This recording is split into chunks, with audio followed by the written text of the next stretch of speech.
Hello, this is Tim Hellman. And I am Jake Tenpass. And this is Movie Talk. Today we're going to review the movie Straight Outta Compton.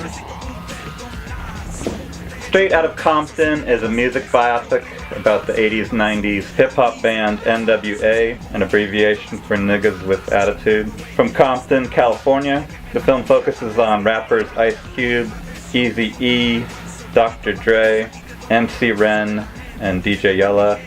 It was directed by F. Gary Gray, who also directed the 90s comedy Friday, which was co-written and starring Ice Cube. The movie stars O'Shea Jackson Jr., Ice Cube's son, Jason Mitchell, Corey Hawkins, Aldous Hodge, Neil Brown Jr., and Paul Giamatti.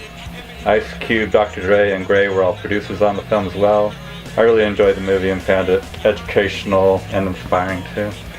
So are you saying, were you not an N.W.A fan growing up? I never listened to him really. I didn't really listen to rap music at that time. Eazy-E, Easy Does It, and N.W.A Straight Outta Compton were like two of my favorite albums. Probably in like 7th grade, 6th and 7th grade. Okay. So this was kind of a long time coming wish fulfillment for me, getting to like see all these things that I'd like read about over the years and pictured in my mind happening on screen. I really enjoyed it as a wish fulfillment, and I also thought it was pretty good considering it was a biopic, and those are normally not good in my opinion. I normally just don't like them. So is it biopic or biopic? I think biopic. I think I've always said biopic, but then I've heard biopic also. Say biographical film. Biographical picture. Yes. But, you know, it struggles with the same basic problem that almost every biopic has, which is how do you end a story? Like, a person's life is so complicated. Putting it on film is hard in the first place. And then just having a conclusion. Yeah. Well, and I mean, at the end of the movie, like, Dr. Dre walks out and he's like, what's next? And he's like, the aftermath. And anybody who knows anything about Dr. Dre's history knows that the aftermath was like the least proud moment in Dr. Dre's career. Oh, really? Yeah, well, I mean, he had done the Chronic, which was huge. And then, like, the aftermath was kind of when people started to be like, maybe that was a fluke, you know? And I mean, obviously, since then, he's become this amazing producer who's, like, made the careers of, you know, people like Eminem. And he was even involved in, oh, goddamn, I'm a 50 Cent, too, right? Well, I don't know that's anything to be proud of. Yeah, but I think, popular, though. I think 50 Cent is pretty one-dimensional. But and he died. Tupac. Yeah, Tupac. And speaking of Tupac, who the hell played Tupac in this movie? Because it looks like Tupac. Yeah. I mean, he was going to play him in a Tupac biography. Oh, really? That never got made, yeah.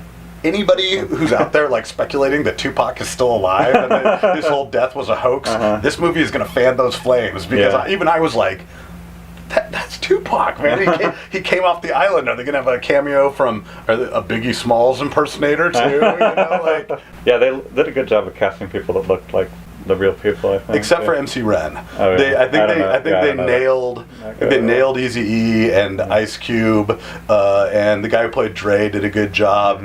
MC Ren kind of got short shrift from the movie anyway, but it's also arguable that the other two were hardly in it, really. Yeah, well, and I mean, developed. They were in a lot of scenes, but you didn't know anything about them, really.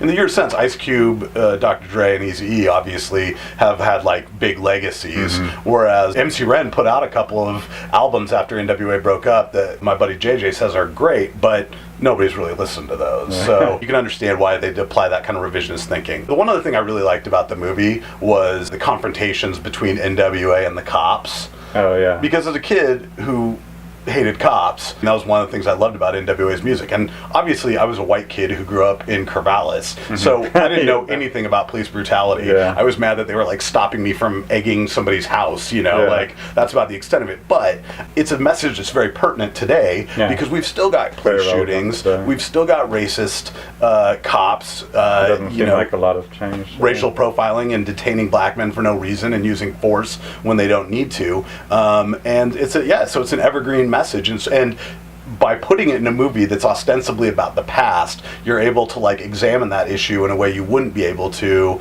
in a movie that takes place right now, because the feelings would be too fresh. So I really like that. And I mean, if you didn't watch that scene where the cops are like, you cannot perform F the police when you get on the stage, and they go on and they perform it, and you're just like, I like that scene. That was like that made me feel like Karate Kid or something. It made me feel like... That's why I was saying it was inspiring for me because of stuff like that. Yeah. They were rebel artists, obviously. Totally challenging the system. Like, so that in that way it was really inspiring. I also thought it was potentially inspiring for us aspiring rappers in that first time Eazy-E goes in the studio, he doesn't know what the hell he's doing, and he's like a totally inept rapper, which is hilarious, but then he gets better. So like if you're a kid out there watching Straight Outta Compton, and you're watching Eazy-E try to rap, and he can at first, but then he gets it, if I was a kid, I'd be like, I suck at rapping right now too. But if I were to like spend a little time, I might be able to get better and I could tell my stories, which to me,